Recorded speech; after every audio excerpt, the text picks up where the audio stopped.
Microsoft Teams meetings are a great way to collaborate with others, and in this video I'll show you 7 tips that I really like to use in order to make those meetings even more effective. Microsoft Teams can be used in both a Windows and a Mac environment. In this video I'm going to demonstrate using the Windows interface. If you're a Mac user, check the card up above because I've done the same video using the Mac interface. Tip number 1 for Microsoft Teams meetings begins before the meeting even starts. One of the things I recommend is that instead of scheduling the meeting by clicking Start Meeting, I always go to the calendar and I schedule my meetings in advance, even if I'm only going to have a meeting 5 minutes from now. Now, I talk about webinars and live events in some other videos here on the channel. You can check out the video on 8 tips for Microsoft Teams for more on that. But here I'm going to go into scheduling a meeting. When I schedule the meeting, let's create a meeting about bear activity. So we want to make sure that we have a discussion around bear activity on our hike. I can add in required attendees. So let's go ahead and make Bruce Wayne one of my required attendees here. And I can do things like set it up to repeat. Now, as a tip, this is nothing new, but there's a reason for this. If I go in, I can add it to a specific channel. So we'll go ahead and we'll put meetings about bears. And I'll go ahead and send this. This will now put it into my calendar. This leads to tip number 2. Tip number 2, now that I've used the calendar to schedule my meeting instead of just starting the meeting, I can actually go in and make a number of changes here. So for example, I can now get the meetings link from here. I get a lot of detailed activity, but even more important, up here, I can go in and I can use breakout rooms. And with the breakout rooms, I can plan these in advance. This allows me to create the breakout rooms before the meeting even starts so that when I start the meeting, they'll be available to me. I can choose the number of breakout rooms that I want. So I'll just choose 2 for this demonstration. I'll add that in.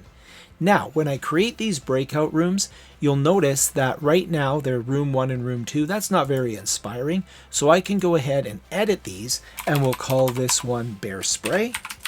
So we're going to have a breakout room to discuss bear spray, and then we're going to have a second breakout room. I'll edit this one here, and we'll make this cardio training.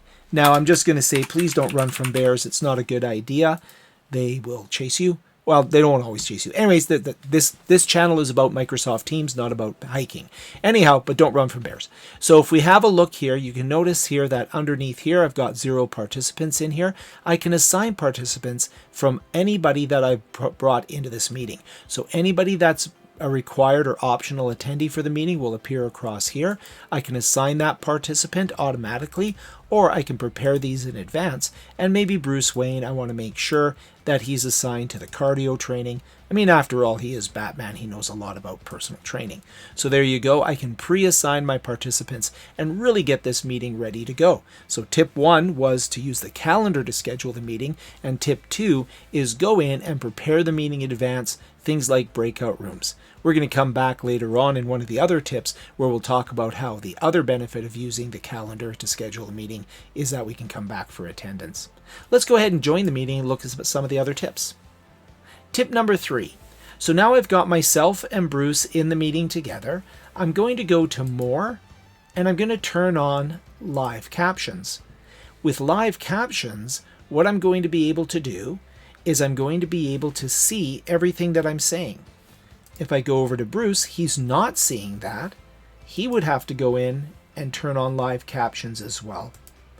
Now everything I say will be attributed to me. Everything that Bruce says will be attributed to him. Now in this particular video, I actually have 2 microphones. The computers are near each other, so the attribution may not work perfectly. But there is an additional feature that's kind of interesting. Underneath my icon here, this is me. If I hit the ellipse, this one here will allow me to spotlight or pin. But notice there's a second ellipse. In that second ellipse, I can change my spoken language. So if I go to, for example, German, I'll confirm that. And now everything that Bruce says will be translated into German. So I can have my German here. This is attributed to me. And you can see that as Bruce talks, it's translated to German. Now, as a caution here, it's not absolutely very great. So the translation is so-so. So be a little bit careful of that. But it is something that might help people that have English as a second language. It might be something that is useful in your environment. It's definitely something that we want to stay tuned to. That will become very useful as the translation quality improves. Tip number 4. If I go into the ellipse here, I can change meeting options. Now, many of these options are available for your IT administrator to set up to be in one state or another. So for example, by default in my meetings, I have the mic for attendees and I allow the camera for attendees. But notice I'm not recording automatically, and notice I am allowing reactions. Let's say I don't want reactions. If I choose this and click Save, I've now disabled reactions for this meeting. The reactions are now no longer available. And if I go into Bruce here and he attempts to react, he's not able to react. If I go back and turn reactions back on, I now can go in and I can do my reactions, so I can see the reactions that are available. They are now available to me, and Bruce is able to go in and able to do reactions as well. Tip number 5 is very handy if you have a lot of people in meeting. If you go into the More menu, you can actually put a gallery of people at the top. This will put a number of people here at the top, and what you can always do is spotlight for yourself, so I'll spotlight everybody for myself. So now I'm spotlighted. So now you can see that I'm spotlighted. You could choose anybody in the gallery here, and you can see here that on Bruce's computer, I'm spotlighted. That's really great if you're presenting and you have a lot of attendees and you want to highlight who's presenting at a specific time. You can use that feature. Tip number 6. You can go in and you can mute people as well. You can mute the participant. So if I've muted Bruce, he's now muted from the meeting. And if we go in, you can see that he's notified that he's muted. Now he could go in here and he could unmute himself, and we could have a little bit of a battle here. So what you can do is you can go into the menu here, and underneath your meeting options, you could go through and you could say, we're going to hide the mic, or we're not allowed him to have the mic. And now Bruce is not going to be able, if he tries to unmute himself, his microphone is not going to work. So if Bruce tries to speak, he won't be heard because he has been muted, and you don't have to go in and highlight him or mute him here.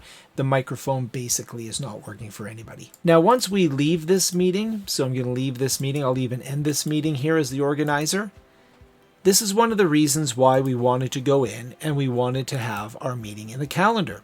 If I go into this meeting now, I can go into edit this meeting, and you can see that I now have an attendance report.